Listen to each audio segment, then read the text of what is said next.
The number of tuberculosis cases in Bangalore has gone down in the last 1 year, making it a success story.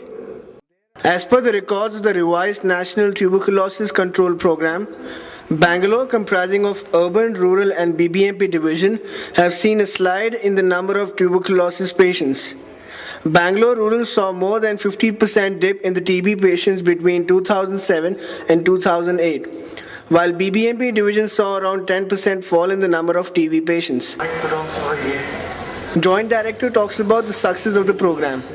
Whenever our patients defaults, misses the dosage of treatment, our worker will go to their home and track them and see that it will be consumed. The Chief Medical Officer of the National Tuberculosis Institute says sputum examination, which means stopping a TB patient to spread the infection, is the key to control tuberculosis, and the government can't do everything on its own.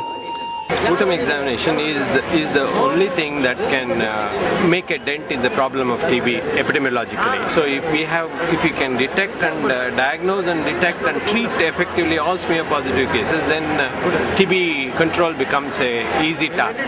In this endeavor, I think as was told by all the speakers today, NGOs, private partnerships, these also have to contribute in a much bigger way. The Karnataka government says we need to clamp down on the dropout rates of the patients.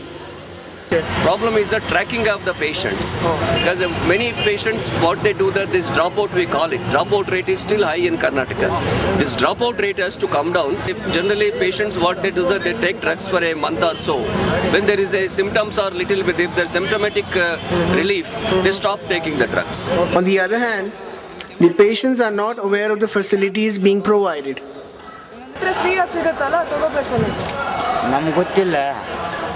India comprises of third-fourth of world's TB population. The Joint Director of the National Tuberculosis Program says they hope to eradicate tuberculosis in India by 2050. This is Bharat Sharma from IIJNM.